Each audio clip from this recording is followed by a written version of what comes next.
నమస్తే, welcome to taste of India, దేశీ రుచుల చిరునామా. కొత్త వారం, కొత్త గెటప్, కొత్త ఊరు, కొత్త క్విజిన్. మరి క్విజిన్ ఏంటానా? Bread cuisine. ఇది ఎక్కడుంది? మన ఇండియన్ క్విజిన్ అనా? టేస్ట్ ఆఫ్ ఇండియా అంటే ఇండియాలో ఉన్న రుచులను పరిచయం చేయాలి కదా మోనికా, మర్చిపోయావా అంటారా? బ్రెడ్ క్విజిన్ మన ఇండియాలోనే ఉందండి. బ్రజ్ అనే ఊరు మనకి ఉత్తరప్రదేశ్లో ఉంది. ఉత్తరప్రదేశ్ 1937లోని ఫామ్ అయింది. 1950sలోని ఉత్తరప్రదేశ్గా పేరు తెచ్చుకుని సెపరేట్ స్టేట్గా ఫామ్ అయింది. దీని క్యాపిటల్ లక్నో. ఇక్కడే ఉందండి బ్రజ్. ఈ ఊరు చాలా గొప్ప ఊరు.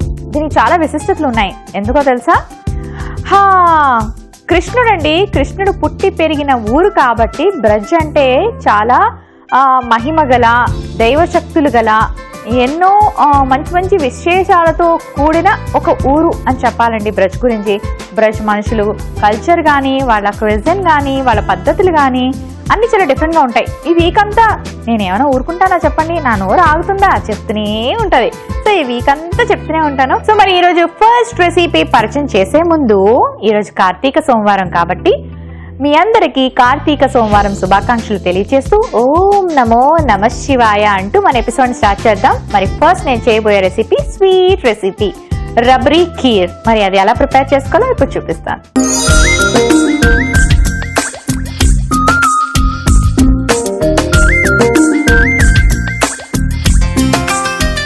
మంచి స్వీట్ తయారు చేస్తున్నాను కదండి.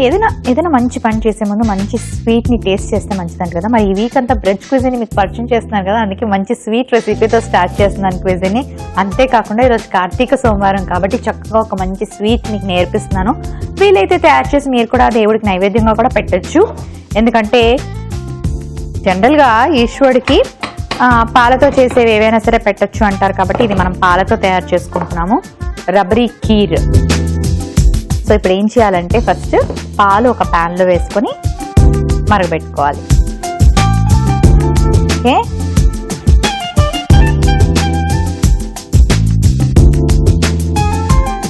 కొంచెం వాటర్ వేసాను. ఆ తర్వాత బియ్యంని నానబెట్టి పెట్టుకోవాలి. నేను నానబెట్టి పెట్టుకున్నాను. దీన్ని ఇప్పుడు మిక్సీ పట్టాలన్నమాట. సో మిక్సీ తెచ్చుకుంటాను.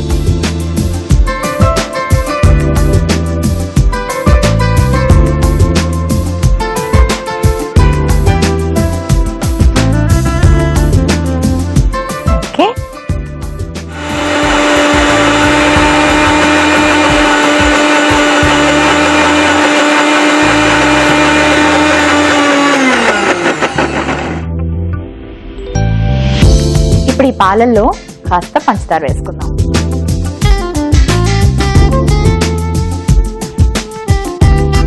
వేసి కలుపుతూ ఉండాలి. బ్రెడ్ చుట్టూ దట్టమైన అడవులే కాకుండా 1000 కోనేర్లు కూడా ఉన్నాయండి. అదొక గొప్ప ప్లేస్ అని చెప్పాలి.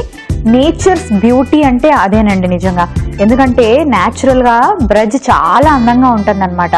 చుట్టూ పచ్చని పొలాలు, పెద్ద పెద్ద కొండలు, ఆ మధ్యలో ఎన్నో కోనేరులు, చల్లటి ప్రదేశం, చల్లగా ఉంటుంది అక్కడ వెదర్. అలాగే ఎవరింట్లో చూసినా గోమాతలు, గోవులు ఉంటాయి.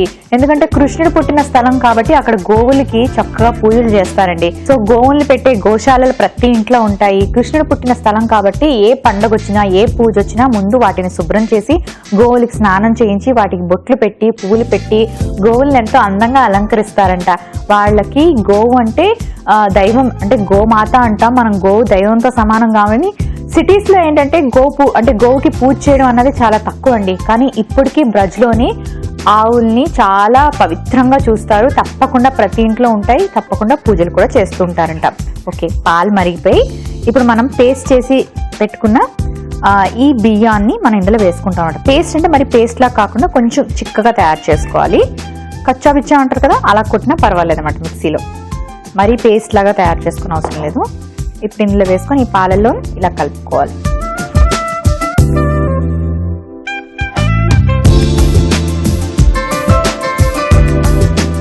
ఇలా ఈ రెసిపీ చేయాలంటే చేతికి బాగా పని ఉంటుందండి. ఎందుకంటే బాగా కలపాల్సిన అవసరం ఉంటుంది. సో ఇలా మిక్స్ చేసుకుంటూ నెక్స్ట్ ఏం చేయాలంటే కొంచెం కాజు వేసుకోవాలి.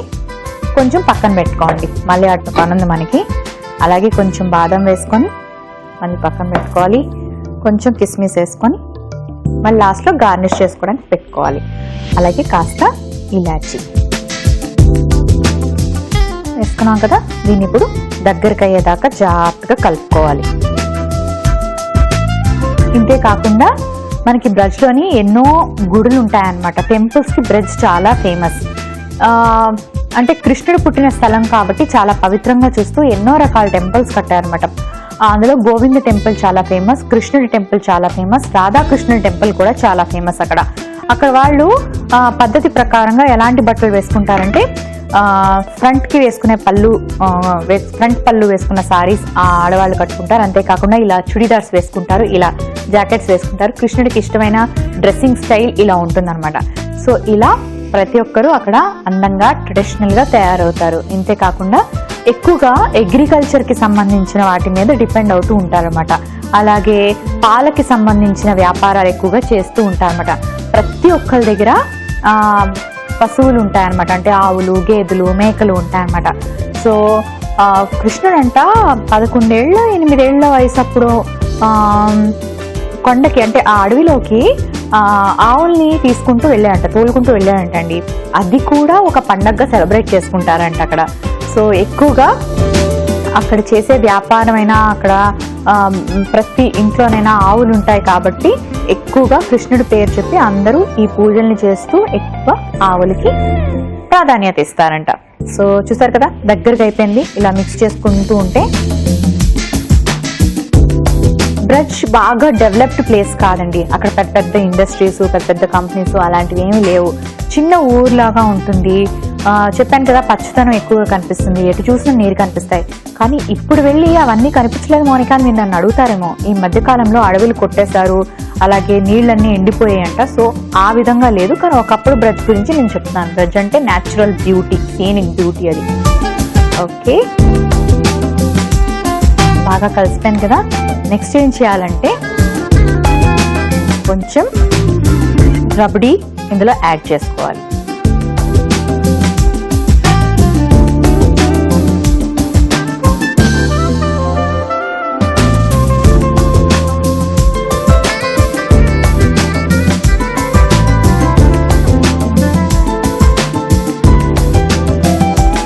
ఇప్పుడు ఇది ఇంకా బాగా మిక్స్ చేయాలి. ఇలా కలిపి కలిపి కలిపి కలిపి బాగా దగ్గరికి అయిపోయింది కదా. ఇప్పుడు స్టవ్ ఆఫ్ చేసుకొని సర్వింగ్ బౌల్లోకి తీసుకోవాలి.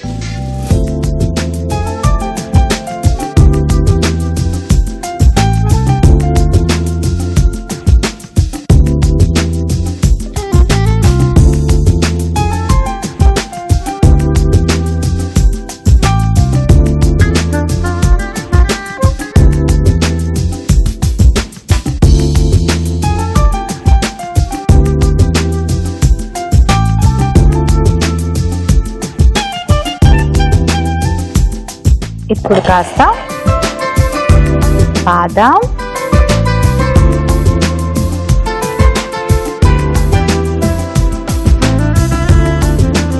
కాజు, కిస్మిస్తో గార్నిష్ చేసుకోవాలి.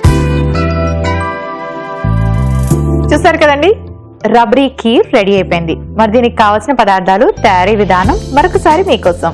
రబ్రీ కీర్ కి కావాల్సిన పదార్థాలు: స్వీట్ రబడీ 1 కప్పు, బియ్యం 1 కప్పు, చక్కెర 1 కప్పు, యాలకుల పొడి 1/2 టీ స్పూన్, కిస్మిస్ కొద్దిగా, బాదాం కొద్దిగా, కాజు కొద్దిగా, పాలు 1 కప్పు. రబరీ కీర్ తయారు చేసుకునే విధానం: ముందుగా పాన్ లో పాలు వేసి మరగబెట్టుకోవాలి. మిక్సీ జార్ లో నానబెట్టిన బియ్యం వేసి మిక్సీ పట్టుకోవాలి. మరుగుతున్న పాలల్లో పంచదార వేసి బాగా కలిపి మిక్సీ పట్టిన బియ్యం మిశ్రమాన్ని కూడా వేసి బాగా కలుపుకొని ఆ తర్వాత కొంచెం కాజు, బాదాం, కిస్మిస్ వేసి బాగా కలిపి దగ్గర పడాక రబడీ వేసుకోవాలి. ఆ తర్వాత స్టవ్ ఆఫ్ చేసి సర్వింగ్ బౌల్లోకి తీసుకొని బాదాం, కిస్మిస్, కాజుతో గార్నిష్ చేసుకుంటే ఎంతో రుచికరమైన రబరీ కీర్ రెడీ.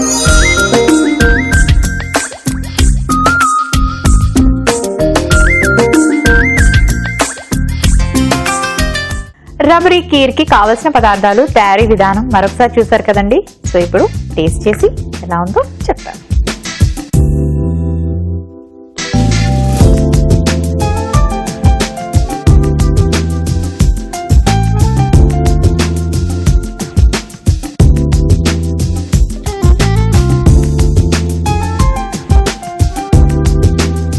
నోట్లో పెట్టుకుంటే కరిగిపోతూ డ్రై ఫ్రూట్స్ అన్ని పంటికి తగులుతూ చాలా యమ్మీగా స్వీట్గా టేస్టీగా ఉంది.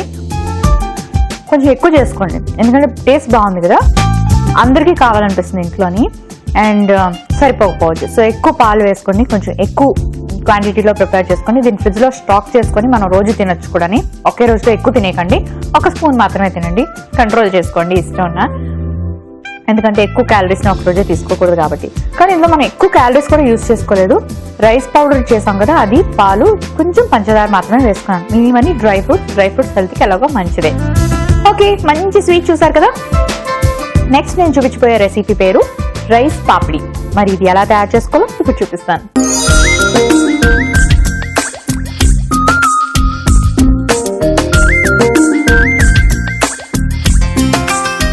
రైస్ పాపిడి అంటే ఇది ఒక స్నాక్ ఐటెం. సో స్నాక్ అంటే ఆబ్వియస్లీ ఈవినింగ్ టైం తినడానికి బాగుంటుంది, లేదా టీవీ చూసేటప్పుడు తినడానికి బాగుంటుంది. స్నాక్స్ మనం ఎప్పుడైనా తినొచ్చు కదా, అంటే లంచ్కి, డిన్నర్కి, బ్రేక్ఫాస్ట్కి మధ్యలో మనం ఏం తిన్నా స్నాకే అవుతుంది. సో ఇది కూడా ఒక మంచి స్నాక్ అనమాట.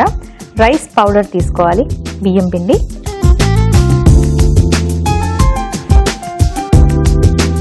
ఓకే, కొంచెం వాము, కొంచెం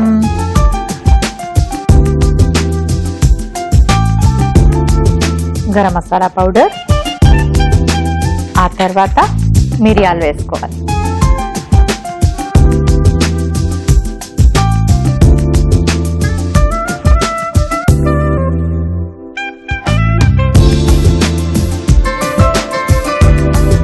ఓకే,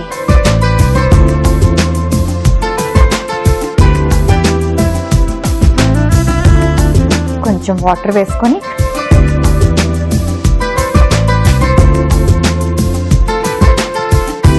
కలిపేసుకోవాలి.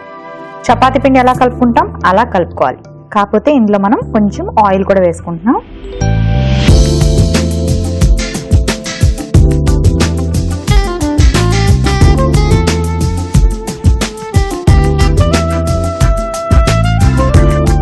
ఇది కలిపేటప్పుడు చాలా జాగ్రత్తగా చూసి కలుపుకోవాలి, ఎందుకంటే రైస్ పౌడర్ విడిపోతుంది అనమాట. జనరల్గా ఏంటంటే గోధుమ పిండి, మైదా పిండికి ఫ్లెక్సిబిలిటీ ఉంటుంది కాబట్టి అది ఎలాస్టిసిటీ వల్ల కొంచెం దగ్గరగా అవుతుంది. కానీ రైస్ పౌడర్ మాత్రం మనం ఎంత కలుపుతున్నా విడిపోతూ ఉంటుంది. సో చూసుకొని జాగ్రత్తగా కలుపుకోవాలి, ఎక్కువ వాటర్ వేయకూడదు.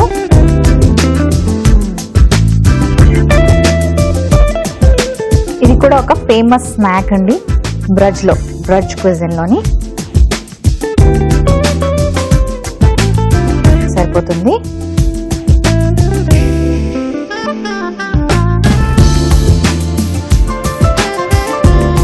కొంచెం టైట్గానే చేసుకోవాలి, వాటర్ ఎక్కువ వేసేస్తే మనకి పలుచగా అయిపోతుంది.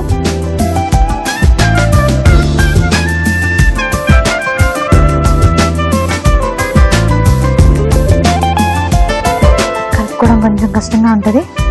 గోధుమ పిండి, మైదా పిండి కలిపినంత ఈజీగా అయితే రాదు, కొంచెం కష్టపడాలి.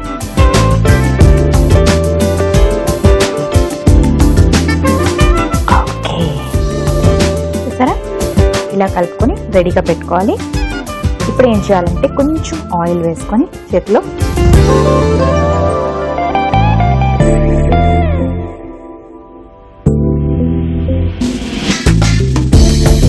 ఇది కాస్త పక్కన పెట్టాలి. దాన్ని ఒక 2 నిమిషాల పాటు అలా రెస్ట్ చేస్తేనే మనకి పాపడాలు చక్కగా వస్తాయి అన్నమాట. సో పక్కన పెట్టుకొని వెయిట్ చేద్దాం. మీరు కూడా నాతో పాటు వెయిట్ చేయండి, ఇలా ఆయిల్ హీట్ అవుతుంది. ఓకే, కాసేపు ఇలా పెట్టుకున్నాం కదా. దీన్ని ఏం చేయాలంటే చిన్న చిన్న పీసెస్ లాగా ఇలా తీసుకొని ఇలా రౌండ్గా చుట్టుకొని మనం ఎంతవరకు స్ప్రెడ్ చేయగలిగితే అంతవరకు ఇలా స్ప్రెడ్ చేసుకోవాలి. ఓకే, స్ప్రెడ్ చేసుకున్నాక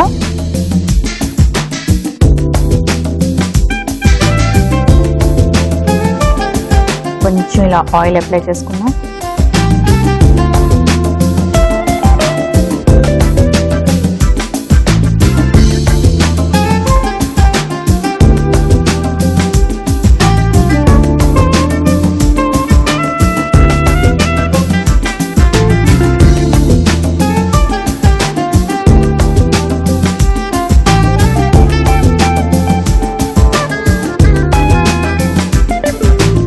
ఇప్పుడు దీన్ని ఆయిల్లో వేసి ఫ్రై చేసుకోవాలి. కొంచెం ఆయిల్ ఇలా వైప్ చేసుకుంటే మనకి చేతికి అంటుకోకుండా ఉంటుంది. మనం ఇందులో మైదా పిండి, బియ్యం అంటే ఓన్లీ బియ్యం పిండి వేసుకున్నాం. మైదా పిండి కానీ, గోధుమ పిండి కానీ, కార్న్ ఫ్లోర్ కానీ ఇలాంటివి ఏం వేసుకోలేదు కాబట్టి విరిగిపోతూ ఉంటుంది. జాగ్రత్తగా చేసుకోండి. నేనైతే ఏం మిక్స్ చేయలేదు. కొంచెం ఓపిక్గా ఆయిల్ చేతికి రాసుకుంటే వచ్చేస్తాయి. ఓకే, సరే ఎంత ఈజీగా వేసుకోవచ్చు.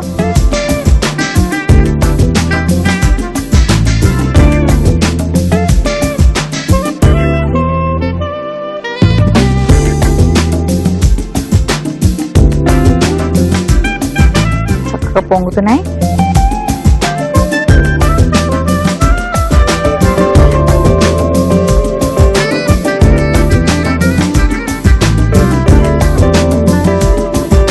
సో మరి ఇలా నేను వేసుకొని చక్కగా ఫ్రై చేసి రెడీగా పెట్టుకుంటాను. స్టవ్ ఆఫ్ చేసుకుందాం. రెడీ.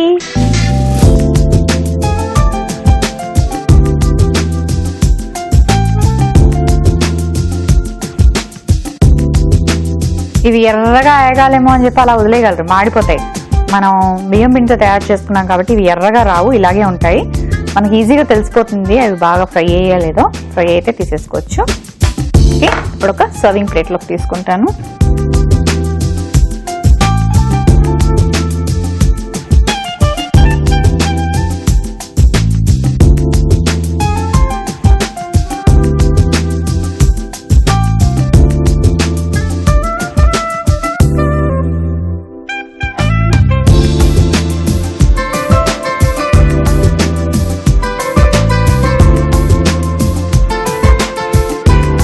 ఓకే, రైస్ పాపిడి రెడీ అయిపోయింది. మరి దీనికి కావలసిన పదార్థాలు, తయారీ విధానం మరొకసారి చూసేయండి. రైస్ పాపిడికి కావలసిన పదార్థాలు: బియ్యం పిండి 1 కప్పు, ఉప్పు తగినంత, వాము 1 టీ స్పూన్, మిరియాల పొడి 1 టీ స్పూన్, నూనె డీప్ ఫ్రైకి సరిపడేంత, garam masala 1 teaspoon.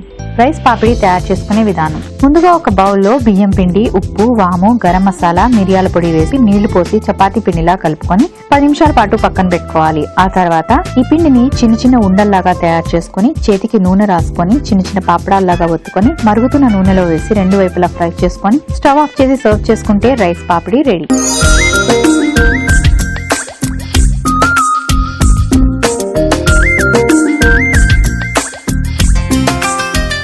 Rice పాపిడికి కావలసిన పదార్థాలు, తయారీ విధానం మరొకసారి చూసారు కదండి. సో ఇప్పుడు టేస్ట్ చేసి చెప్తాను. క్రిస్పీగా ఉంటాయి, వేడివేడిగా ఉన్నాయి. క్రిస్పీగా, వాము నోటికి తగులుతూ, అక్కడక్కడ మిరియాల పొడి వేసుకున్నాం కదా కారకారంగా.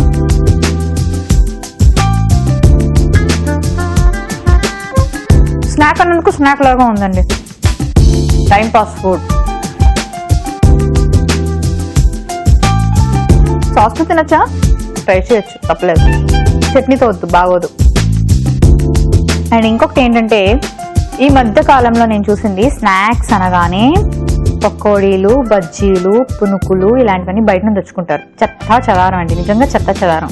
దానివల్ల చాలా రకాల హెల్త్ ప్రాబ్లమ్స్ వస్తాయి. అస్సలు మంచిది కాదు. డబ్బులు పెట్టి బాలేని ఫుడ్ ని కొని ఎందుకండి లేనిపోని రోగాలు తెచ్చుకుంటారు. చక్కగా మీ ఇంట్లో ఇలా చేసుకోండి. ఇవి కూడా క్రిస్పీగా అంత బాగున్నాయి, టేస్టీగా ఉన్నాయి. మీ చేత్తో మీ ఇంట్లో తయారు చేసుకుంటారు. సో ఏ ఆయిల్ యూజ్ చేస్తున్నారో మీకు తెలుసు, ఎంత నీట్ గా చేసుకుంటున్నారు అది కూడా మీ మీద డిపెండ్ అయి ఉంటుంది. సో ఇలాంటివి చేసి మన ఇంట్లో వాళ్ళకి పెడితే ఆరోగ్యంగా ఉంటారు, కానీ అలాంటివి ఇస్తే ఆరోగ్యంగా ఉంటారా చెప్పండి? కరెక్టే కదా. సో మరి మీరు కూడా తప్పకుండా ఇంట్లోనే ట్రై చేయండి. ఈటీవీ అభిరుచి ఛానల్లోని ఇన్ని రకాల కుకరీ షోస్ వస్తున్నాయి. ఇన్ని రకాల స్నాక్స్ కానీ, బ్రేక్ఫాస్ట్ లో కానీ, లేకపోతే మెయిన్ కోర్స్ లో చూపించాల్సిన డిషెస్ కానీ ఇన్ని రకాలు చూపిస్తున్నా అంటే చూసి ఛానల్ మార్చడం కాదండి, మీరే ఇంట్లో ప్రిపేర్ చేసుకోండి. బయటికి వెళ్ళి తినడం తగ్గించేసేయండి. సో ఈ ఎపిసోడ్ మిస్ అయినట్టుగా అయితే లాగ్ ఆన్ టు www.facebook.com/etvabruchi, www.youtube.com/etvabruchiలో మళ్ళీ చూడండి. చూసారు కదండి, మంచి మంచి రెసిపీస్ తో పాటు విలువైన విషయాలను కూడా తెలియజేశాను కదా. డెఫినెట్ గా మీరు బయట ఫుడ్ కి బాయ్ బాయ్ చెప్పేసి ఇంట్లోనే చక్కటి ఫుడ్ నీట్ గా ప్రిపేర్ చేసుకొని హ్యాపీగా ఎంజాయ్ చేయండి. అండ్ మరి బ్రజ్ క్విజిన్ నుంచి తెచ్చిన రెసిపీస్ కాబట్టి తప్పకుండా ట్రై చేయండి. చాలా ఫాస్ట్ గా, ఈజీగా ప్రిపేర్ చేసుకోవచ్చు అండ్ చాలా టేస్టీగా కూడా ఉన్నాయి. మరి ఈరోజు కార్తీక సోమవారం కాబట్టి మరోసారి మీ అందరికీ కార్తీక సోమవారం శుభాకాంక్షలు తెలియజేస్తూ ఓం నమో నమ శివాయ అంటూ సెలవు తీసుకుంటున్నాను. రేపు మళ్ళీ మంచి రెసిపీస్తో మీ ముందుకు వచ్చేస్తాను. See you. Take care. Bye-bye.